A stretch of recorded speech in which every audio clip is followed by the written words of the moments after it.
지금 미국 외교부가 대충격에 빠졌습니다. 한국의 방위비 100억 달러를 요구하던 바로 그 순간 미국 협상 대표의 딸이 의식을 잃고 쓰러졌기 때문인데요. 하버드, 메이오, 존스 홉킨스 모든 미국 병원이 손을 들었습니다. 그때 한국 협상단이 조용히 한마디를 건넸습니다. 한국으로 오십시오. 그리고 48시간 후 서울 아산병원에서 나온 결정적인 말. 미국에 있었더라면 이미 황천길이었을 겁니다. 이 사건은 외교의 판을 바꿨고 전 세계가 놀라게 됐습니다. 과연 무슨 일이 벌어진 걸까요? 지금 그 이야기를 시작합니다. 그 전에 구독과 좋아요 버튼을 눌러주시면 이 영상이 미국에 퍼져 방위비 협상에 한국이 더 우위를 점할 수 있습니다. 그리고 한국 의료가 저 미국 여성을 살릴 것이라 믿으신다면 한국 최고라고 댓글로 남겨주세요. 그럼 사연 바로 시작합니다. 저는 클레이튼 웨스트필드입니다. 미국 국무부 소속 외교관으로 61세입니다. 지난 30년간 협상 테이블에서 살아왔고 제 이름 석자는 워싱턴에서 외파로 통했습니다. 사람들은 제게 원칙주의자라는 표현을 즐겨 썼지만 저는 그저 국익을 위해 필요한 일을 했을 뿐이었습니다. 2025년 3월 15일 저는 서울 용산에 있는 한 회의실에 앉아 있었습니다. 창문 너머로 보이는 한강은 봄볕을 받아 반짝이고 있었지만 실내 공기는 차가웠습니다. 테이블 건너편에는 한국 외교부 강태성 차관과 그의 팀이 앉아 있었고 우리는 한미 방위비 분담금 협상 이틀째를 맞이하고 있었습니다. 100억 달러. 우리가 요구한 금액이었습니다. 전년 대비 거의 2배에 가까운 수치였지만 저는 이 숫자가 정당하다고 믿었습니다. 북한의 이협, 중국의 부상, 그리고 미국이 제공하는 안보 우산의 가치를 생각하면 충분히 합리적인 요구였습니다. 제 손에는 60페이지에 달하는 논거 자료가 들려 있었고 우리 팀은 이틀 동안 그 내용을 조목조목 설명해 왔습니다. 그런데 강태성 차관은 웃고 있었습니다. 아니, 정확히는 미소를 띠고 있었다고 해야 맞겠습니다. 차분하고 부드러운 미소였지만 그 안에는 흔들리지 않는 무언가가 담겨 있었습니다. 50대 중반으로 보이는 그는 회색 양복 차림의 검은 테 안경을 쓰고 있었고 제가 말을 마칠 때마다 고개를 끄덕였지만 단 한 번도 자세가 무너지지 않았습니다. 클레이튼 대표님, 강 차관이 입을 열었습니다. 그의 목소리는 낮고 차분했습니다. 말씀하신 내용 모두 경청했습니다. 미국이 제공하는 안보의 가치도 충분히 이해하고 있습니다. 저는 고개를 끄덕였습니다. 드디어 합의점을 찾을 수 있을 거라는 기대가 스쳤습니다. 하지만 강 차관은 말을 이었습니다. 다만 한 가지 여쭙고 싶습니다. 동맹이란 게 무엇일까요? 순간 회의실 안이 조용해졌습니다. 제 옆에 앉아있던 국방부 측 인사가 움찔했고 저는 강 차관을 똑바로 바라봤습니다. 동맹이란 공동의 이익을 위해 협력하는 관계입니다. 그리고 그 관계를 유지하기 위해선 적절한 비용 분담이 필요하죠.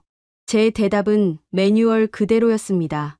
강 차관은 고개를 천천히 끄덕이더니 테이블 위에 놓인 서류 한 장을 들어 올렸습니다. 저희도 자료를 준비해 왔습니다. 그가 건넨 서류에는 숫자들이 빼곡했습니다. 한국이 지난 10년간 미국산 무기를 구매한 총액, 한반도에서 미군이 사용하는 시설과 부지의 제공 가치, 그리고 한국군이 연합훈련에 투입한 인력과 장비의 규모까지 모든 게 담겨 있었습니다. 이미 저희는 적지 않은 기여를 하고 있습니다.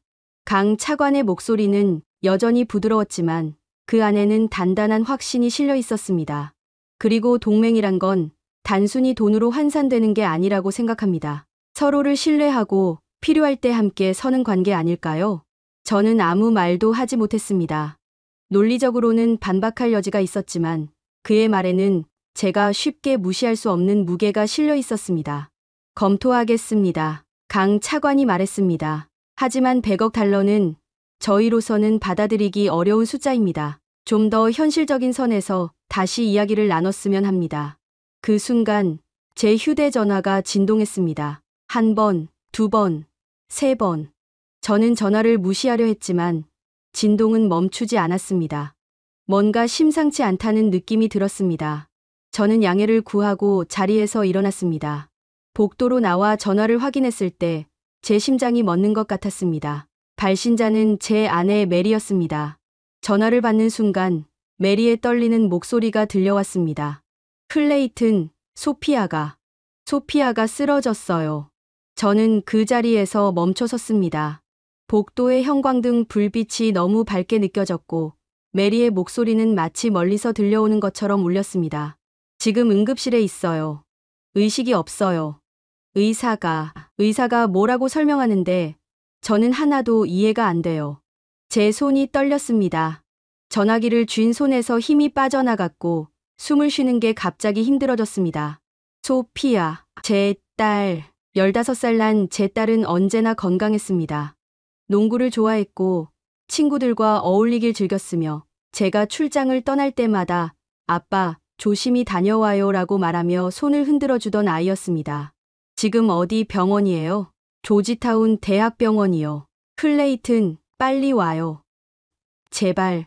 메리의 목소리가 떨렸고 저는 그 순간 모든 게 무너지는 걸 느꼈습니다.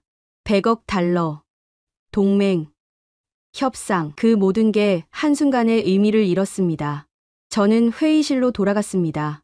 문을 열었을 때 강 차관과 우리 팀 모두가 저를 바라봤습니다. 제 얼굴이 창백해져 있었을 겁니다. 죄송합니다만 오늘 회의는 여기서 마쳐야 할 것 같습니다. 제 목소리가 갈라졌습니다. 강 차관은 제 표정을 읽었는지 곧바로 자리에서 일어났습니다. 무슨 일이신가요? 제 딸이 쓰러졌습니다. 지금 당장 귀국해야 합니다.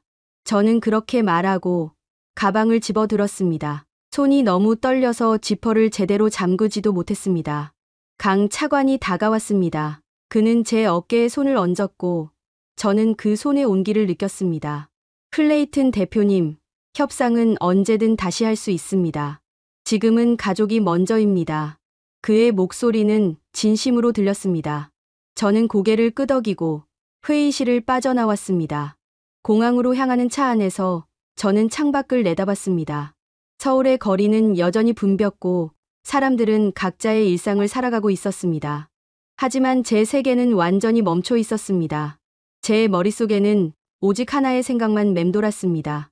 소피아, 제발 괜찮아야 해. 비행기 안은 조용했습니다. 1등석 좌석에 앉아 있었지만 저는 한순간도 눈을 붙일 수 없었습니다. 창밖으로 보이는 구름은 새하얗게 펼쳐져 있었고 그 아래 어딘가에서 제 딸이 숨을 쉬고 있을 거라고 믿으며 저는 주먹을 쥐었습니다. 14시간.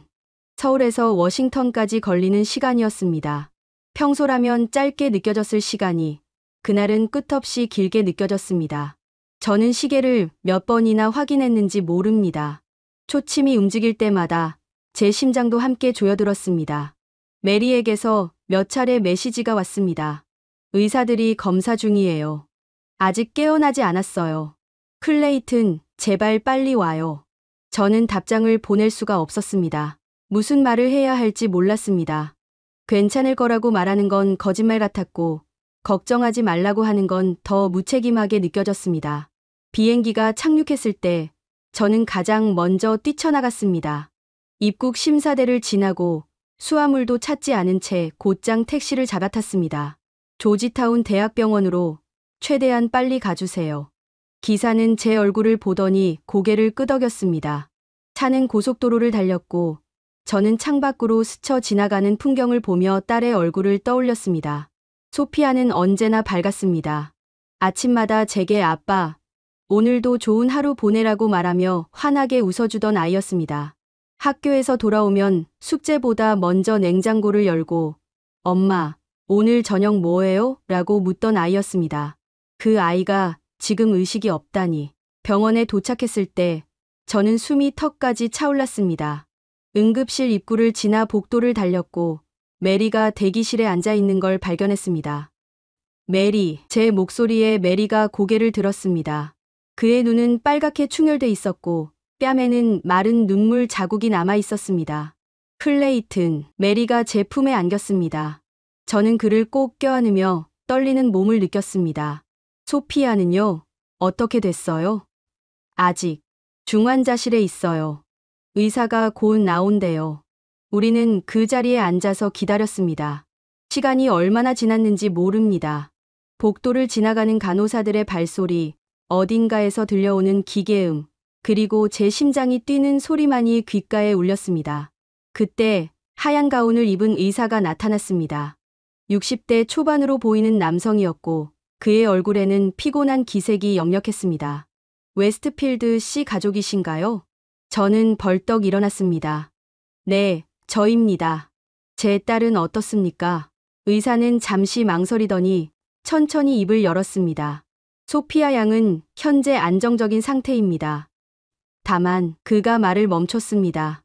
다만 제 목소리가 떨렸습니다. 진단 결과 소피아 양은 전신성 중증 근무력증을 앓고 있는 것으로 보입니다. 전신성 중증 근무력증. 그 단어는 제게 낯설었습니다. 저는 의사를 멍하니 바라봤고 그는 설명을 이어갔습니다. 근무력증은 신경과 근육 사이의 신호 전달에 문제가 생기는 질환입니다. 면역 체계가 자기 몸을 공격하는 자가면역 질환의 일종이죠.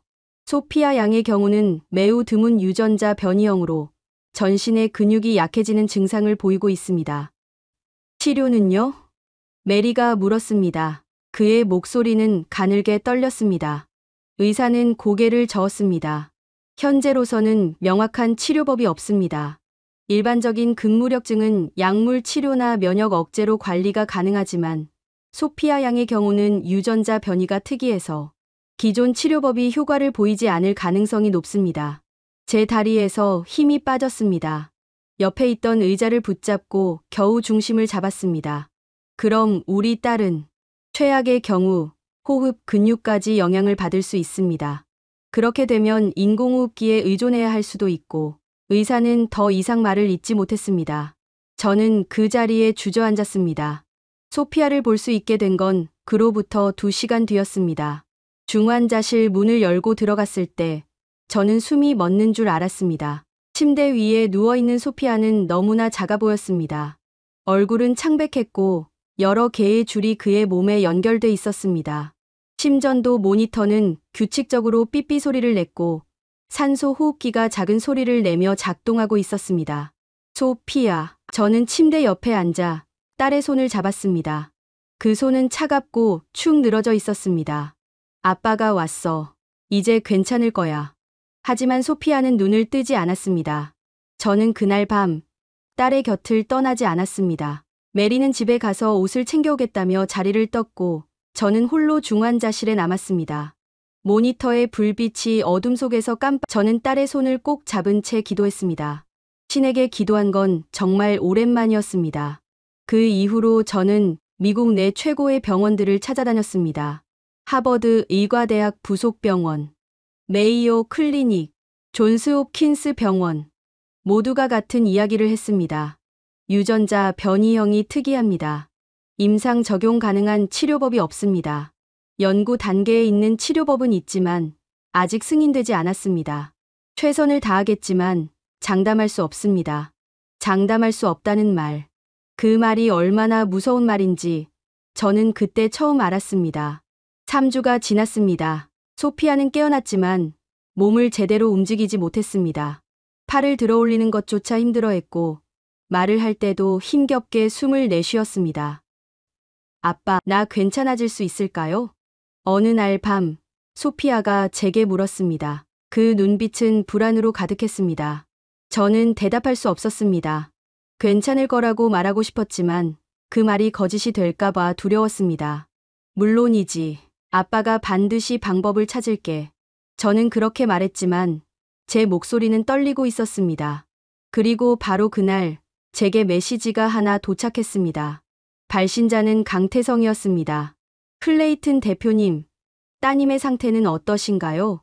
혹시 도움이 필요하시다면 말씀해 주십시오. 한국에는 희귀질환 전문 센터가 있고 근무력증 치료에 있어 세계적인 수준의 의료진이 있습니다. 생명이 먼저입니다. 협상은 언제든 다시 할 수 있습니다. 저는 그 메시지를 몇 번이나 읽었습니다. 한국, 제가 방위비를 요구하며 압박했던 그 나라. 그 나라의 외교관이 지금 제게 손을 내밀고 있었습니다. 저는 메리를 바라봤습니다. 한국으로 가요. 제가 말했습니다. 한국이요? 메리가 놀란 표정으로 물었습니다. 거기엔 희망이 있을지도 몰라요. 저는 그렇게 결정했습니다. 그리고 이틀 뒤 우리는 서울행 비행기에 올랐습니다. 전세기를 준비하는 데는 이틀이 걸렸습니다. 소피아의 상태로는 일반 여객기를 탈 수 없었기 때문입니다. 의료 장비와 간호 인력을 함께 태워야 했고 비행 중에도 응급 상황에 대비해야 했습니다. 출발 전날 밤, 저는 강태성 차관과 통화를 했습니다. 내일 오후 3시에 인천공항에 도착합니다. 제 목소리는 지쳐 있었습니다. 알겠습니다. 서울 아산병원 의료진이 공항에서 대기하고 있을 겁니다. 도착 즉시 병원으로 이송될 수 있도록 모든 준비를 마쳤습니다. 강 차관의 목소리는 차분했지만 그 안에는 확신이 담겨 있었습니다. 감사합니다. 저는 그렇게 말하고 전화를 끊었습니다. 감사하다는 말이 이렇게 무겁게 느껴진 적은 없었습니다. 비행기는 정확히 예정된 시간에 이륙했습니다. 객실 뒤편에는 간이 침대가 설치되어 있었고 소피아는 그곳에 누워 있었습니다. 산소 호흡기가 작은 소리를 내며 작동하고 있었고 심전도 모니터는 규칙적인 신호를 보냈습니다. 메리는 소피아 옆에 앉아 그의 손을 잡고 있었습니다. 저는 창가 좌석에 앉아 구름 위로 펼쳐진 하늘을 바라봤습니다. 14시간. 다시 14시간을 견뎌야 했습니다. 비행 중에 소피아가 깨어났습니다. 눈을 천천히 뜨더니 주변을 두리번거렸습니다. 여기가 어디예요? 소피아의 목소리는 가늘었습니다. 비행기 아니야. 우리 지금 한국으로 가고 있어. 메리가 부드럽게 말했습니다. 한국요? 소피아가 저를 바라봤습니다. 그 눈빛에는 궁금증과 불안이 섞여 있었습니다. 거기 병원에 좋은 의사 선생님들이 계셔. 너를 도와줄 수 있을 거야. 저는 그렇게 말했지만 제 목소리에는 확신이 실리지 않았습니다. 정말 한국 의료진이 미국에서도 손을 든 이 병을 치료할 수 있을까요? 저는 알 수 없었습니다. 다만 믿고 싶을 뿐이었습니다.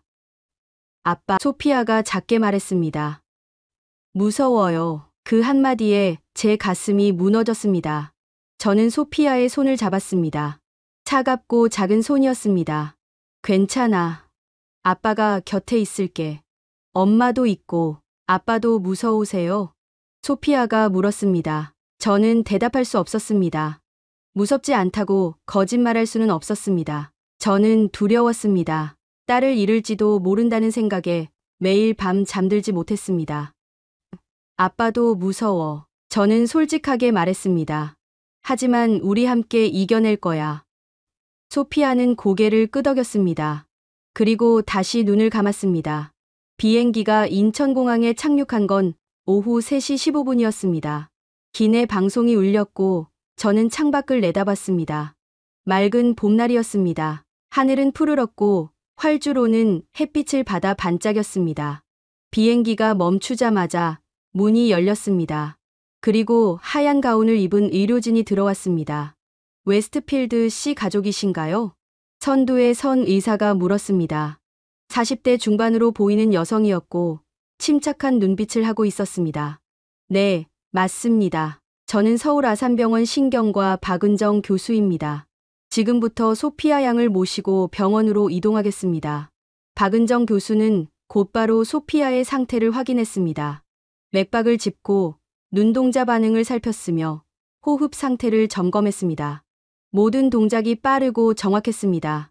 이동 가능합니다. 준비해 주세요. 그의 지시에 따라 간호사들이 들것을 가져왔습니다. 소피아는 조심스럽게 들것에 옮겨졌고 저는 그 모습을 지켜보며 주먹을 쥐었습니다. 공항 밖에는 구급차가 대기하고 있었습니다. 붉은 불빛이 깜빡이고 있었고 뒷문이 활짝 열려 있었습니다. 타십시오. 박 교수가 말했습니다. 저와 메리는 구급차에 올라탔고 문이 닫히자마자 차는 출발했습니다. 사이렌 소리가 울렸습니다. 구급차는 빠르게 고속도로에 진입했고 주변 차들이 길을 비켜주었습니다. 창밖으로 서울의 풍경이 빠르게 스쳐 지나갔습니다. 고층 빌딩들, 강, 그리고 수많은 사람들. 얼마나 걸립니까? 제가 물었습니다. 40분 정도 예상됩니다. 박 교수가 대답했습니다. 그는 소피아의 상태를 계속 모니터링하고 있었습니다. 교수님, 제가 조심스럽게 입을 열었습니다. 네, 말씀하세요. 미국에서는 모두가 치료가 어렵다고 했습니다. 정말 가능한 건가요? 저는 떨리는 목소리로 물었습니다. 박 교수는 저를 똑바로 바라봤습니다. 웨스트필드 씨, 저는 지난 15년간 근무력증 환자들을 치료해 왔습니다. 그 중에는 소피아 양과 비슷한 유전자 변이형을 가진 환자도 있었습니다. 그 환자는 어떻게 됐습니까? 회복했습니다. 박 교수의 대답은 단호했습니다. 물론 쉽지 않았습니다. 시간도 오래 걸렸고 여러 번의 시행착오도 있었습니다. 하지만 포기하지 않았습니다. 그리고 결국 그 환자는 걸을 수 있게 됐고 지금은 대학에 다니고 있습니다. 저는 숨을 깊이 들이마셨습니다. 가슴속에서 뭔가가 뜨거워지는 걸 느꼈습니다. 희망이었습니다. 믿어도 될까요? 제가 물었습니다. 저를 믿으셔도 됩니다. 그리고 저희 팀을 믿으십시오. 우리는 소피아 양을 포기하지 않을 겁니다. 박 교수의 목소리에는 힘이 실려 있었습니다. 구급차가 병원에 도착한 건 오후 4시였습니다.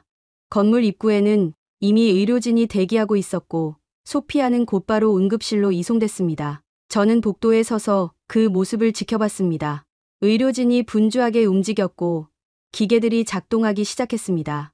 모니터에는 숫자들이 떴고 의사들이 빠르게 대화를 나눴습니다. 보호자분은 잠시 대기실에서 기다려 주십시오. 간호사가 안내했습니다. 저와 메리는 대기실로 향했습니다. 그곳에는 이미 몇몇 사람들이 앉아 있었습니다. 모두 지친 얼굴이었습니다. 우리는 구석 자리에 앉았습니다. 메리는 제 손을 잡았고 저는 그 손을 꼭 쥐었습니다. 클레이튼, 메리가 작게 불렀습니다. 우리 잘한 거 맞죠? 메리의 목소리가 떨렸습니다. 그럼요. 우리는 최선을 다하고 있어요. 저는 그렇게 대답했지만 사실 저도 확신할 수 없었습니다. 미국을 떠나 한국까지 온 게 옳은 선택이었을까요? 혹시 더 나쁜 결과를 초래하는 건 아닐까요? 하지만 저는 그런 생각을 떨쳐냈습니다. 지금 필요한 건 의심이 아니라 믿음이었습니다. 1시간이 지났습니다. 박 교수가 대기실로 나왔습니다. 저는 벌떡 일어났습니다. 어떻습니까? 초기 검사를 마쳤습니다. 소피아 양의 상태는 예상보다 심각합니다. 근력이 많이 약해져 있고 호흡 기능도 저하돼 있습니다. 박 교수의 말에 제 다리가 휘청거렸습니다. 하지만 박 교수가 말을 이었습니다. 아직 늦지 않았습니다. 내일부터 정밀 검사에 들어갈 겁니다. 유전자 분석, 연역 체계 검사, 그리고 개인 맞춤형 치료 계획을 수립하겠습니다. 얼마나 걸립니까? 이틀에서 사흘 정도 소요될 겁니다. 그동안 소피아는요, 중환자실에서 집중 관리를 받게 됩니다. 걱정하지 마십시오.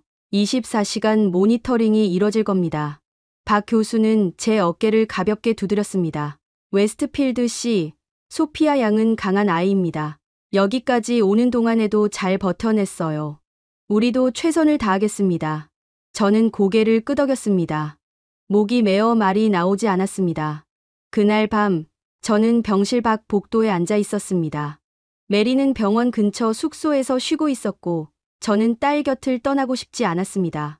창밖으로 서울의 야경이 보였습니다. 수많은 불빛이 반짝이고 있었고, 도시는 여전히 살아 움직이고 있었습니다. 저는 그 불빛을 바라보며 생각했습니다. 이 나라에서 제 딸이 다시 일어설 수 있을까요? 저는 주먹을 쥐었습니다. 믿어야 합니다. 믿는 수밖에 없습니다. 그때 누군가 제 옆에 앉았습니다. 고개를 돌리자 강태성 차관이 있었습니다. 이 시간에 웬일이십니까? 제가 놀라서 물었습니다. 그냥 궁금해서요. 소피아 양은 어떻습니까? 검사 중입니다.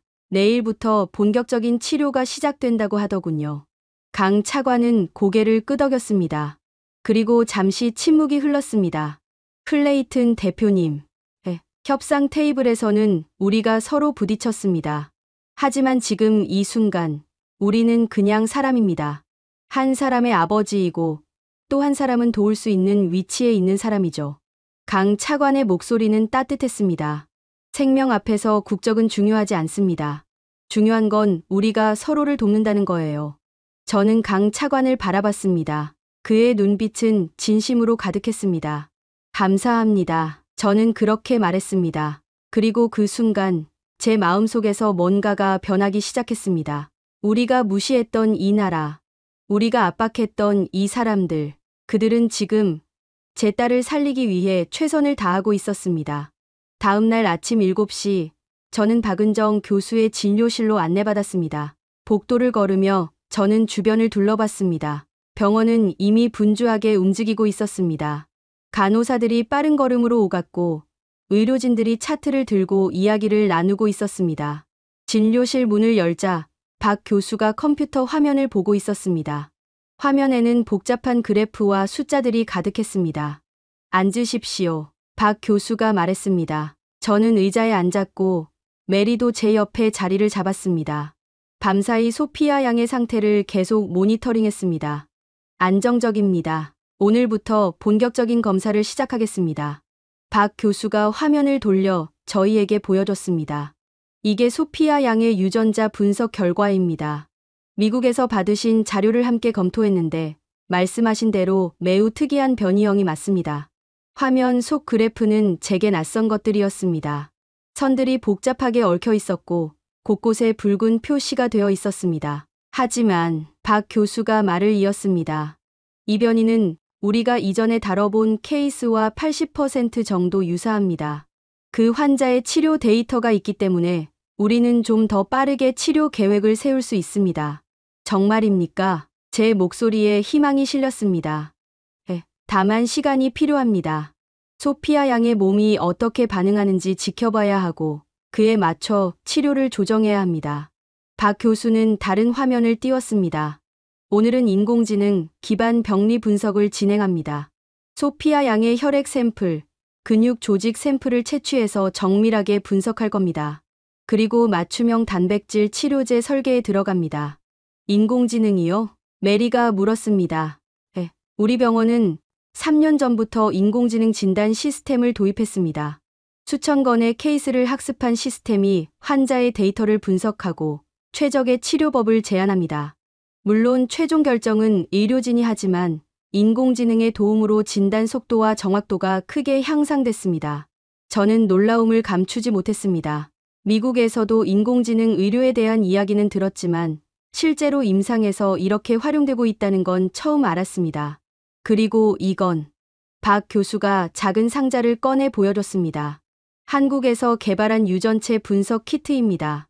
이걸 사용하면 48시간 안에 정밀한 유전자 지도를 얻을 수 있습니다. 미국에서는 일주일 이상 걸린다고 들었는데 맞나요?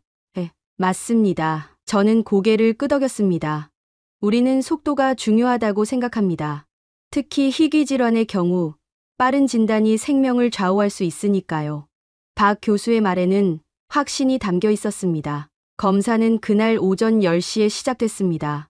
저는 검사실 밖에서 기다렸습니다. 유리창 너머로 소피아가 보였습니다. 침대에 누워있는 딸은 여전히 작아 보였지만 눈은 또렷했습니다. 의료진이 조심스럽게 혈액을 채취했습니다. 그리고 작은 기계가 샘플을 분석하기 시작했습니다. 기계에서 나오는 소리는 규칙적이었고 화면에는 실시간으로 데이터가 표시됐습니다. 아빠, 소피아가 저를 보며 손을 흔들었습니다. 저는 유리창에 손을 갖다 댔습니다. 소피아도 손을 들어 올리려 했지만 팔이 떨렸습니다. 제 가슴이 아팠습니다. 검사가 끝난 건 오후 2시였습니다. 소피아는 다시 병실로 돌아갔고 저는 박 교수를 만났습니다. 첫 번째 검사 결과가 나왔습니다. 박 교수가 태블릿을 건넸습니다. 화면에는 복잡한 도표가 표시되어 있었습니다. 소피아 양의 면역 체계가 특정 단백질을 과도하게 공격하고 있습니다. 이게 신경과 근육 사이의 신호 전달을 방해하는 거예요. 우리가 해야 할 일은 이 면역 반응을 조절하면서 동시에 신경 신호 전달을 강화하는 겁니다.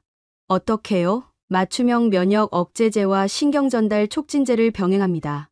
그리고 재활 치료를 함께 진행하면서 근육이 다시 힘을 되찾도록 돕습니다. 박 교수는 다른 화면을 보여줬습니다. 이게 치료 시뮬레이션입니다. 인공지능이 소피아 양의 데이터를 기반으로 예측한 결과예요. 만약 우리가 이 치료법을 적용하면 3개월 내에 근력이 30% 회복될 것으로 예상됩니다. 30%요? 첫 단계입니다. 그 이후로도 치료는 계속됩니다. 6개월이면 60%, 1년이면 80% 이상 회복 가능합니다. 저는 숨을 깊이 들이마셨습니다. 80%. 그 숫자가 얼마나 크게 들리는지 몰랐습니다. 하지만 확실한 건 아니죠? 제가 조심스럽게 물었습니다. 의학에서 확실한 건 없습니다. 하지만 우리는 최선을 다할 겁니다. 그리고 데이터는 희망적입니다. 박 교수의 목소리는 흔들림이 없었습니다. 그날 저녁, 저는 소피아의 병실에 있었습니다. 소피아는 잠들어 있었고, 저는 창밖을 바라봤습니다. 해가 지고 있었습니다. 서울의 하늘은 주황빛으로 물들어 있었고, 건물들 사이로 빛이 스며들었습니다. 클레이튼 씨, 누군가 부르는 소리에 저는 고개를 돌렸습니다. 박 교수가 서 있었습니다. 내일부터 치료를 시작합니다. 준비되셨습니까? 네. 저는 고개를 끄덕였습니다. 좋습니다. 그럼 내일 아침 8시에 뵙겠습니다. 박 교수가 나가려는 순간 저는 그를 불렀습니다. 교수님. 네, 왜 이렇게까지 해주시는 겁니까? 저는 당신들 나라에 100억 달러를 요구했던 사람입니다. 제 목소리가 떨렸습니다. 박 교수는 잠시 멈춰 서더니 저를 돌아봤습니다. 클레이튼 씨, 저는 의사입니다. 제게 국적은 중요하지 않아요. 중요한 건 환자입니다. 소피아 양은 15살 아이예요. 그 아이에게 미래가 있어야 합니다. 그의 말에 저는 아무 대답도 할 수 없었습니다. 그리고 우리는 이런 일을 하기 위해 의사가 됐습니다. 생명을 살리는 것, 그게 우리의 일이에요. 박 교수는 그렇게 말하고 방을 나갔습니다. 저는 그 자리에 서서 그의 뒷모습을 바라봤습니다. 가슴속에서 뭔가가 뜨거워졌습니다. 다음 날 아침, 치료가 시작됐습니다. 간호사가 정맥 주사를 놓았고 투명한 액체가 천천히 소피아의 몸속으로 들어갔습니다. 저는 그 모습을 지켜보며 기도했습니다. 제발, 효과가 있기를. 첫 이틀은 변화가 없었습니다. 소피아는 여전히 팔을 제대로 들지 못했고 말할 때도 숨이 찼습니다. 하지만 사흘째 되는 날 아침, 변화가 일어났습니다. 아빠, 소피아가 저를 불렀습니다. 저는 침대로 다가갔습니다. 왜 그래? 손가락이 움직여요. 소피아가 손가락을 천천히 구부렸습니다. 그리고 폈습니다. 움직임은 작았지만 분명했습니다. 저는 숨이 멎는 줄 알았습니다. 정말? 네, 어제까지는 안 됐는데 오늘은 돼요. 소피아의 목소리에 기쁨이 가득했습니다. 저는 곧바로 박 교수를 불렀습니다. 박 교수가 와서 소피아의 손을 확인했습니다. 좋습니다. 신경 신호가 전달되기 시작했어요. 치료가 효과를 보이고 있습니다. 박 교수의 얼굴에 미소가 번졌습니다. 계속 이렇게 좋아질까요? 소피아가 물었습니다. 물론이죠. 이제 시작이에요. 앞으로 더 좋아질 거예요. 박 교수가 소피아의 머리를 쓰다듬었습니다. 저는 그 순간 눈물이 흐르는 걸 느꼈습니다. 참으려 했지만 멈출 수가 없었습니다. 아빠, 왜 울어요? 소피아가 걱정스럽게 물었습니다. 아니야. 그냥 기쁜 거야. 저는 소피아의 손을 잡았습니다. 그 작은 손에서 이제 힘이 느껴졌습니다. 일주일이 지났습니다. 소피아는 팔을 들어 올릴 수 있게 됐습니다. 천천히, 조심스럽게였지만 분명히 움직였습니다. 목소리도 이전보다 힘이 생겼습니다. 박 교수는 매일 검사 결과를 확인했고 치료를 조금씩 조정했습니다. 약물의 용량을 늘렸다가 줄였다가 하면서 소피아의 몸이 가장 잘 반응하는 지점을 찾아갔습니다. 이게 한국 의료의 힘입니다. 어느 날 박 교수가 말했습니다. 우리는 빠르게 움직이고 정확하게 진단하고 환자 개개인에 맞춰 치료합니다. 그리고 포기하지 않습니다. 저는 고개를 끄덕였습니다. 미국에서 손을 들었던 그 병을 한국은 치료하고 있었습니다. 그리고 저는 깨달았습니다. 제가 무시했던 이 나라가 얼마나 대단한 곳인지를. 치료 2주차에 접어들었을 때 소피아의 회복은 놀라울 정도였습니다. 이제 그는 혼자 앉을 수 있었고 숟가락을 들어 올릴 수도 있었습니다. 물론 손은 여전히 떨렸지만 불과 2주 전만 해도 손가락조차 움직이지 못했던 걸 생각하면 기적 같은 일이었습니다. 아빠, 오늘은 뭐 먹을까요? 소피아가 물었습니다. 병실 침대에 앉아있는 그의 얼굴에는 생기가 돌았습니다. 내가 먹고 싶은 거 말해봐. 햄버거요. 소피아가 웃으며 말했습니다. 햄버거는 안 돼. 박 교수님이 영양관리 철저히 하라고 했잖아. 메리가 옆에서 말했습니다. 에이, 조금만요. 딱 한 입만요. 소피아가 애교를 부렸습니다. 저는 그 모습을 보며 미소 지었습니다. 이렇게 투정을 부릴 수 있다는 것 자체가 딸이 살아있다는 증거였습니다. 그날 오후 박은정 교수가 병실을 찾아왔습니다. 소피아 양, 오늘 기분이 어때요? 좋아요. 아까 혼자 물도 마셨어요. 소피아가 자랑스럽게 말했습니다. 정말요? 대단한데요? 박 교수가 차트를 확인했습니다. 혈액 검사 결과도 좋습니다. 면역 수치가 안정화되고 있어요. 이대로 가면 다음 주부터는 재활 치료를 시작할 수 있을 것 같습니다. 재활 치료요? 제가 물었습니다. 네, 근력을 되찾는 훈련입니다. 물리치료사와 함께 천천히 움직임을 연습하는 거예요. 처음엔 힘들겠지만 꾸준히 하면 걷는 것도 가능해질 겁니다. 박 교수의 말에 소피아의 눈이 반짝였습니다. 진짜요? 제가 다시 걸을 수 있어요? 물론이죠. 시간이 걸리겠지만 충분히 가능해요. 그날 저녁, 저는 병원 로비에서 강태성 차관을 만났습니다. 그는 서류 가방을 들고 있었고 저를 보자 반갑게 손을 흔들었습니다. 클레이튼 대표님, 소피아 양은 어떻습니까? 많이 좋아졌습니다. 정말 믿을 수 없을 정도로요. 제 목소리에는 감사가 묻어났습니다. 다행입니다. 박 교수님께서 최고의 전문가시니까요. 강 차관이 미소 지었습니다. 차관님, 저는 잠시 망설이다가 입을 열었습니다. 제가 사과해야 할 것 같습니다. 협상 테이블에서 너무 강압적이었습니다. 당신들 나라를 존중하지 않았어요. 강 차관은 고개를 저었습니다. 아닙니다. 각자의 입장이 있었던 거죠. 그건 일이었어요. 지금 이 순간이 더 중요합니다. 그의 말은 진심이었습니다. 고맙습니다. 저는 그렇게 말하고 악수를 청했습니다. 강 차관이 제 손을 잡았습니다. 그 손은 따뜻했습니다. 하지만 그날 밤 모든 게 뒤바뀌었습니다. 새벽 3시 제 휴대전화가 울렸습니다. 저는 깜짝 놀라 전화를 받았습니다. 웨스트필드 씨, 지금 당장 병원으로 오십시오. 박 교수의 목소리였습니다. 그 목소리는 긴장으로 떨리고 있었습니다. 무슨 일입니까? 소피아 양의 상태가 급격히 악화됐습니다.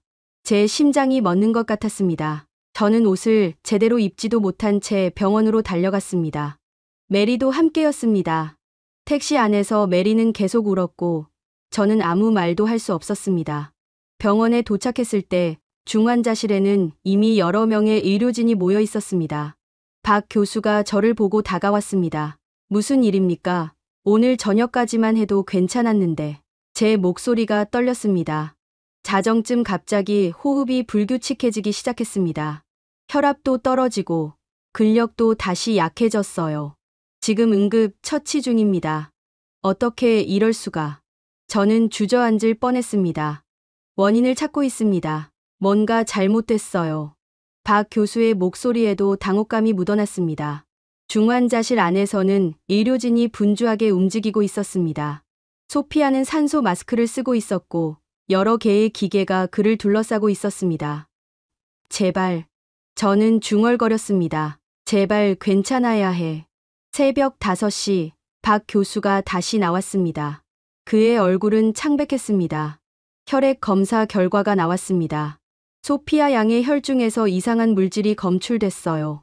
이상한 물질이요? 치료에 사용하지 않은 약물입니다. 면역 체계를 교란시키는 성분이에요. 박 교수가 태블릿을 보여줬습니다. 화면에는 복잡한 화학식이 표시되어 있었습니다. 이게 어떻게 들어간 겁니까? 제가 물었습니다. 그걸 지금 조사하고 있습니다. 박 교수는 곧바로 간호사들을 불렀습니다. 그리고 지난 24시간 동안의 모든 기록을 확인하기 시작했습니다. 저는 복도에 앉아서 머리를 감싸 쥐었습니다. 어떻게 이런 일이 일어날 수 있을까요? 모든 게 잘 되고 있었는데. 클레이튼 씨, 박 교수가 저를 불렀습니다. 그의 손에는 서류가 들려 있었습니다. 어제 저녁 8시에 정맥 주사가 교체됐습니다. 그런데 그 주사액이 우리가 준비한 게 아니에요. 무슨 말씀이십니까? 누군가 바꿔치기 한 겁니다. 박 교수의 목소리는 단호했습니다. 확실합니까? 우리는 모든 약물에 바코드를 붙입니다. 그런데 어제 사용된 주사에게는 바코드가 없었어요. 간호사가 확인을 못한 겁니다. 저는 숨이 막혔습니다. 누가, 왜 이런 짓을? 모르겠습니다. 하지만 분명한 건 이건 실수가 아니라는 겁니다. 누군가 의도적으로 한 일이에요. 박 교수는 곧바로 병원 보안팀에 연락했습니다. 그리고 폐쇄회로 텔레비전 영상을 확인하기 시작했습니다. 저는 그 과정을 지켜봤습니다. 보안 요원이 컴퓨터 앞에 앉아 영상을 돌렸습니다.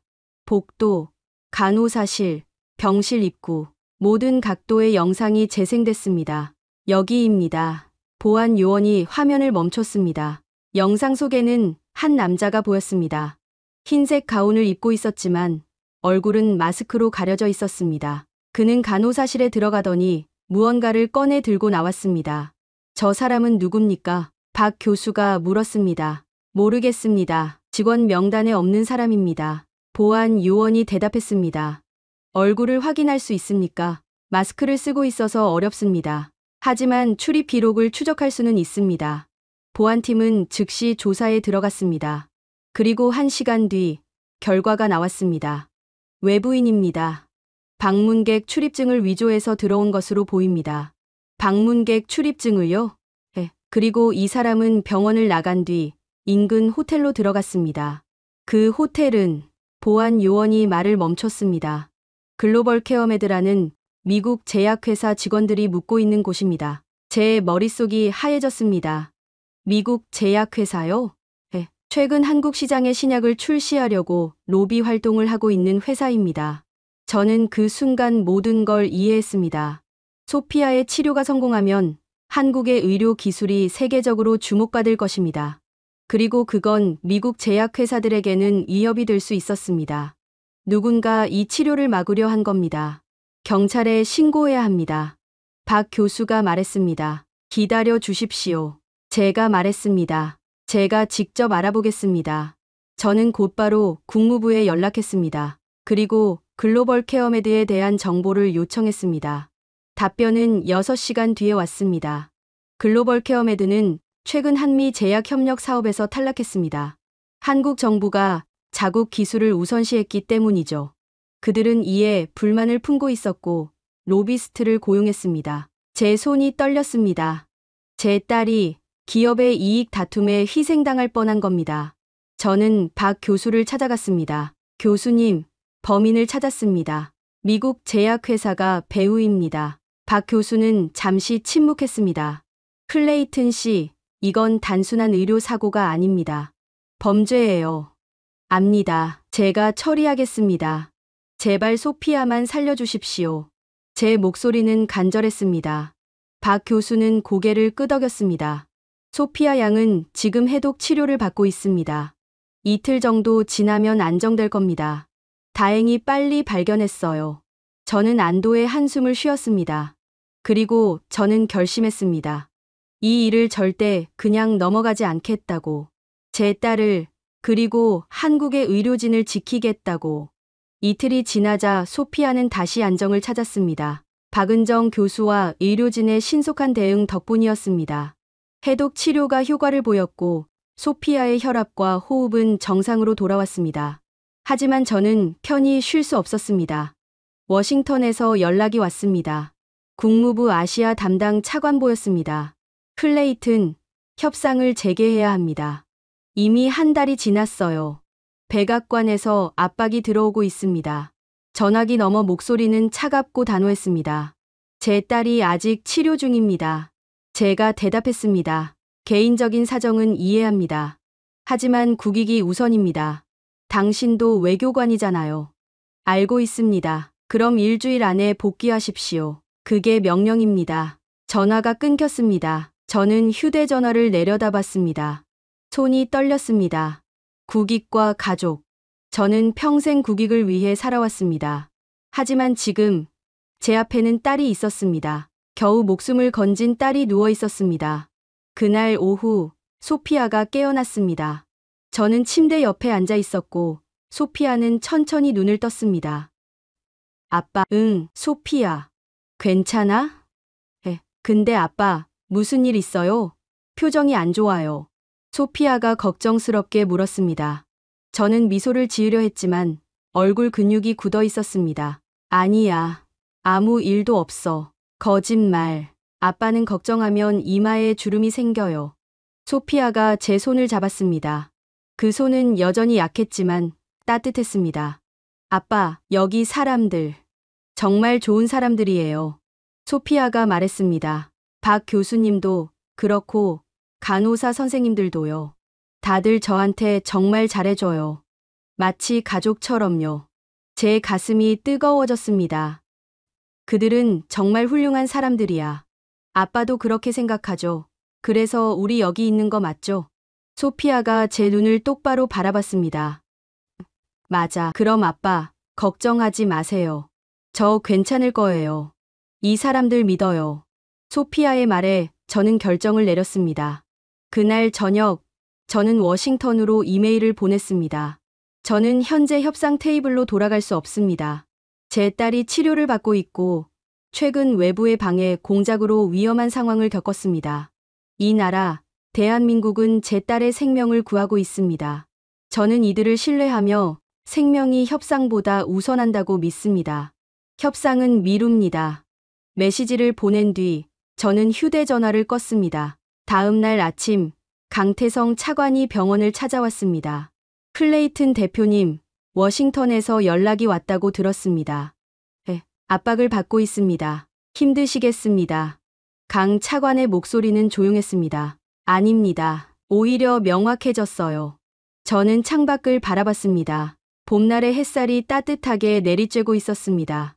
저는 평생 협상을 해왔습니다. 숫자와 전략으로 상대를 압박하고 우리가 원하는 걸 얻어내는 일이었죠. 하지만 지금 저는 깨달았습니다. 진짜 중요한 건 숫자가 아니라는 걸요. 사람입니다. 생명입니다. 강 차관은 고개를 끄덕였습니다. 당신들은 제 딸을 구하기 위해 최선을 다했습니다. 국적도 과거의 일도 따지지 않고요. 그게 진짜 동맹 아닙니까? 제 목소리가 떨렸습니다. 클레이튼 대표님, 강 차관이 제 어깨에 손을 얹었습니다. 감사합니다. 그 말씀, 진심으로 감사합니다. 그날 오후, 박 교수가 좋은 소식을 가져왔습니다. 소피아 양, 내일부터 재활 치료를 시작할 수 있을 것 같아요. 정말요? 소피아의 눈이 반짝였습니다. 이번 위기를 잘 넘겼어요. 이제 다시 앞으로 나아갈 시간입니다. 저는 박 교수에게 고개를 숙였습니다. 교수님, 정말 감사합니다. 천만에요. 이게 제 일이에요. 박 교수가 미소 지었습니다. 그날 밤, 저는 소피아가 잠든 병실에서 메리와 함께 앉아 있었습니다. 클레이튼, 당신 결정. 후회하지 않아요? 메리가 조심스럽게 물었습니다. 전혀요. 이게 맞는 일이에요. 저는 확신에 차서 대답했습니다. 우리 딸이 살아있고 회복하고 있어요. 그것보다 중요한 게 뭐가 있겠어요? 메리가 제 손을 잡았습니다. 고마워요. 우리는 그렇게 앉아 딸의 잠든 얼굴을 바라봤습니다. 재활치료 첫날, 저는 물리치료실 밖에서 기다렸습니다. 유리창 너머로 소피아가 보였습니다. 휠체어에 앉아있는 딸의 모습이 작아 보였지만 그 눈빛만큼은 또렷했습니다. 소피아 양, 천천히 해봐요. 물리치료사 김민지 씨가 부드럽게 말했습니다. 30대 초반으로 보이는 그는 환한 미소를 지으며 소피아의 손을 잡았습니다. 소피아는 천천히 팔을 들어 올렸습니다. 팔이 떨렸고 얼굴이 일그러졌습니다. 하지만 포기하지 않았습니다. 좋아요. 아주 잘하고 있어요. 김민지 씨가 격려했습니다. 10분 뒤 소피아는 땀을 흘리며 쉬고 있었습니다. 겨우 팔을 몇 번 들어 올린 것뿐인데 온 힘을 다 쓴 것처럼 보였습니다. 힘드시죠? 제가 안으로 들어가 물었습니다. 근데 괜찮아요. 할 수 있어요. 소피아가 씩 웃었습니다. 그 웃음에는 의지가 담겨 있었습니다. 2주가 지났습니다. 소피아는 매일 4시간씩 재활치료를 받았습니다. 팔 운동, 다리 운동, 호흡 훈련까지. 하나하나가 고된 과정이었습니다. 어느 날 소피아가 처음으로 혼자 일어섰습니다. 평행봉을 잡고 온몸을 떨며 일어선 순간 저는 숨을 멈췄습니다. 아빠, 봐요. 소피아가 외쳤습니다. 목소리는 떨렸지만 기쁨으로 가득했습니다. 잘했어, 소피아. 저는 박수를 쳤습니다. 눈시울이 뜨거워졌지만 참았습니다. 이제 걸어볼까요? 김민지 씨가 물었습니다. 소피아는 고개를 끄덕였습니다. 그리고 한 발을 내디뎠습니다. 무릎이 꺾였지만 평행봉을 잡고 버텼습니다. 그리고 다시 한 발. 천천히, 천천히요. 김민지 씨가 옆에서 받쳐주었습니다. 소피아는 5걸음을 걸었습니다. 그리고 주저앉았습니다. 하지만 얼굴에는 환한 미소가 번졌습니다. 해냈어요. 그날 저녁, 박은정 교수가 진료실로 저를 불렀습니다. 소피아 양의 회복 속도가 예상보다 빠릅니다. 박 교수가 차트를 보여줬습니다. 근력이 40%까지 회복됐어요. 이 속도라면 2달 안에 보조기구 없이 걸을 수 있을 것 같습니다. 정말입니까? 제 목소리가 떨렸습니다. 물론 완전한 회복까지는 시간이 더 필요합니다. 하지만 충분히 가능합니다. 저는 고개를 숙였습니다. 감사의 말이 목에 걸렸습니다. 교수님, 괜찮습니다. 말씀 안 하셔도 알아요.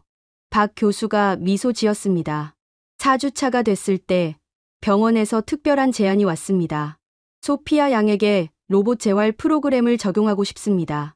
박 교수가 말했습니다. 로봇이요? 우리 병원에서 개발한 재활보조 로봇입니다. 환자의 움직임을 분석해서 최적의 재활 운동을 도와줍니다. 다음 날 저는 로봇 재활실에 갔습니다. 그곳에는 사람 크기만 한 기계가 있었습니다. 은색 금속으로 만들어진 로봇은 부드러운 곡선으로 디자인되어 있었습니다. 이게 도와줄 거예요. 김민지 씨가 설명했습니다. 소피아는 로봇에 연결된 보조 장치를 착용했습니다. 그리고 로봇이 작동을 시작했습니다. 로봇은 소피아의 걸음걸이를 지원했습니다. 정확한 각도로, 적절한 힘으로, 마치 보이지 않는 손이 받쳐주는 것처럼 소피아는 로봇의 도움을 받아 10걸음을 걸었습니다. 신기해요. 소피아가 웃었습니다. 저는 그 모습을 보며 놀라움을 감추지 못했습니다. 이런 기술이 한국에 있다니. 5주차, 소피아는 복도를 혼자 걸었습니다. 비록 천천히, 조심스럽게였지만 분명히 혼자였습니다. 간호사들이 박수를 쳤고 환자들이 응원했습니다. 소피아 양, 대단해요. 힘내세요. 소피아는 환하게 웃으며 손을 흔들었습니다. 저는 그 뒤를 따라 걸으며 가슴이 벅차올랐습니다. 제 딸이 다시 걷고 있었습니다. 한국이, 이 나라가 제 딸을 다시 일으켜 세웠습니다. 그날 밤, 소피아가 물었습니다. 아빠, 나 언제 학교 갈 수 있어요? 고지야. 조금만 더 힘내면 돼. 친구들한테 보여주고 싶어요. 내가 얼마나 열심히 했는지. 소피아의 눈빛은 빛났습니다. 저는 딸의 머리를 쓰다듬었습니다. 넌 정말 대단해, 소피아. 아빠도요. 아빠가 곁에 있어줘서 제가 할 수 있었어요. 저는 아무 말도 할 수 없었습니다. 다만 딸을 꼭 안아주었습니다. 6주차가 됐을 때 소피아는 보조기구 없이 병실을 돌아다닐 수 있게 됐습니다. 여전히 조심스러웠지만 스스로 걷고 스스로 앉고 스스로 일어섰습니다. 박은정 교수는 퇴원 이야기를 꺼냈습니다. 이제 집에서도 관리가 가능합니다. 물론 주기적으로 병원에 오셔야 하지만요. 정말 괜찮습니까? 제가 걱정스럽게 물었습니다. 소피아 양은 이제 스스로 할 수 있어요. 물론 무리는 금물이지만 일상생활은 충분히 가능합니다. 그날 오후 저는 워싱턴에 전화를 걸었습니다. 이제는 돌아가야 할 때였습니다. 클레이튼, 복귀하는 건가? 국무부 차관보가 물었습니다. 하지만 협상 방식은 달라질 겁니다. 무슨 뜻인가? 100억 달러는 철회해야 합니다. 합리적인 선에서 다시 논의하겠습니다. 전화 너머로 침묵이 흘렀습니다. 자네 미쳤나? 백악관이 뭐라고 하겠어? 제가 설득하겠습니다. 한국은 우리의 적이 아닙니다. 진짜 동맹입니다. 저는 단호하게 말했습니다. 퇴원 전날 병원에서 작은 환송회가 열렸습니다. 박 교수와 의료진, 간호사들이 모두 모였습니다. 소피아 양, 건강하세요. 박 교수가 꽃다발을 건넸습니다. 감사합니다, 교수님. 교수님 덕분에 제가 다시 걸을 수 있게 됐어요. 소피아가 꽃을 받으며 말했습니다. 목소리는 떨렸지만 또렷했습니다. 아니에요. 소피아 양이 열심히 했으니까요. 김민지 물리치료사도 다가왔습니다. 소피아 양, 미국 가서도 꾸준히 운동해야 해요. 약속이죠? 네, 꼭 할게요. 소피아가 환하게 웃었습니다. 저는 앞으로 나섰습니다. 여러분, 모두가 저를 바라봤습니다. 저는 어떻게 감사의 말을 전해야 할지 모르겠습니다. 제 목소리가 떨렸습니다. 제 딸은 미국에서 희망을 잃었습니다. 최고의 병원들이 손을 들었고 저희는 절망했습니다. 박 교수가 고개를 끄덕였습니다. 하지만 여러분은 포기하지 않았습니다. 국적도 과거도 따지지 않고 오직 생명만을 생각했습니다. 제 눈시울이 뜨거워졌습니다. 여러분이 구한 건 제 딸만이 아닙니다. 저도 구했습니다. 제가 잃어버렸던 것, 진짜 중요한 게 무엇인지 다시 깨닫게 해주셨습니다. 간호사 한 명이 눈물을 닦았습니다. 대한민국, 이 나라는 진짜 선진국입니다. 기술로만이 아니라 마음으로 선진국입니다. 저는 깊이 고개를 숙였습니다. 정말 감사합니다. 박 교수가 제 어깨를 두드렸습니다. 클레이튼 씨, 고개 드세요. 우리는 당연한 일을 했을 뿐입니다. 공항으로 가는 날, 강태성 차관이 배웅을 나왔습니다. 소피아 양, 건강 잘 챙기세요. 네, 차관님. 정말 감사했습니다. 소피아가 인사했습니다. 강 차관은 저를 바라봤습니다. 클레이튼 대표님, 조만간 다시 뵙겠죠? 물론입니다. 하지만 이번엔 다른 방식으로 만날 겁니다. 기대하겠습니다. 우리는 악수했습니다. 그 악수는 이전과 달랐습니다. 이제 우리는 협상 상대가 아니라 서로를 이해하는 사람들이었습니다. 비행기 안에서 소피아가 말했습니다. 아빠, 저 한국 좋아요. 나중에 다시 올 수 있을까요? 물론이지. 우리 꼭 다시 오자. 소피아가 환하게 웃었습니다. 저는 창밖을 내다봤습니다. 한국의 땅이 점점 멀어지고 있었습니다. 하지만 제 마음속에는 이 나라가 깊이 새겨져 있었습니다. 석 달 뒤, 저는 다시 서울에 왔습니다. 이번엔 협상 테이블에 앉기 위해서였습니다. 클레이튼 대표님, 오랜만입니다. 강 차관이 반갑게 맞아주었습니다. 네, 차관님. 소피아는 잘 지내고 있습니다. 학교도 다시 다니기 시작했어요. 다행입니다. 협상이 시작됐습니다. 하지만 이번에는 달랐습니다. 미국은 기존 요구안을 철회합니다. 대신 양국이 합리적으로 받아들일 수 있는 선에서 논의하고 싶습니다. 제 말에 회의실이 조용해졌습니다. 그리고 제안이 하나 있습니다. 한미 의료 협력 프로그램을 신설하면 어떨까요? 한국의 의료 기술과 미국의 연구 역량을 결합한다면 더 많은 생명을 구할 수 있을 겁니다. 강 차관이 미소 지었습니다. 좋은 제안입니다. 검토해 보겠습니다.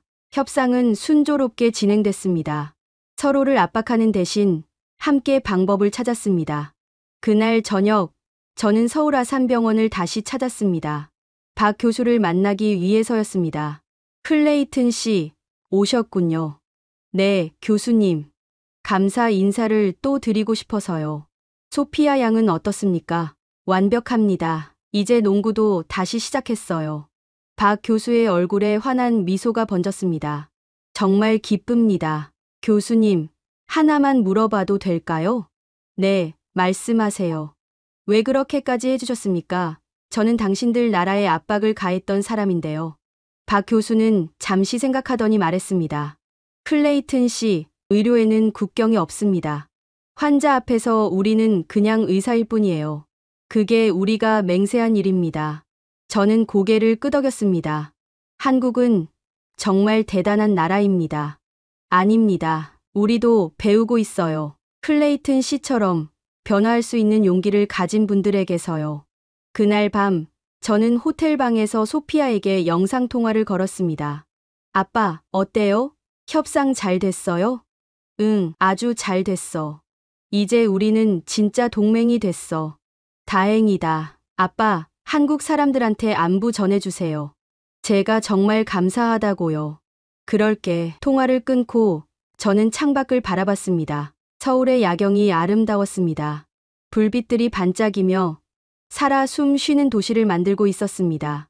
저는 이제 알았습니다. 진짜 동맹은 돈으로 만들어지는 게 아니라 신뢰로 만들어진다는 것을. 그리고 한국은 생명 앞에서 말이 아닌 행동으로 그 신뢰를 보여준 나라였습니다. 제 딸을 살린 나라, 제 생각을 바꾼 나라, 대한민국. 여러분은 언제 이 나라가 대단하다고 느끼셨나요? 이 이야기가 마음에 닿으셨다면 구독과 좋아요 부탁드립니다.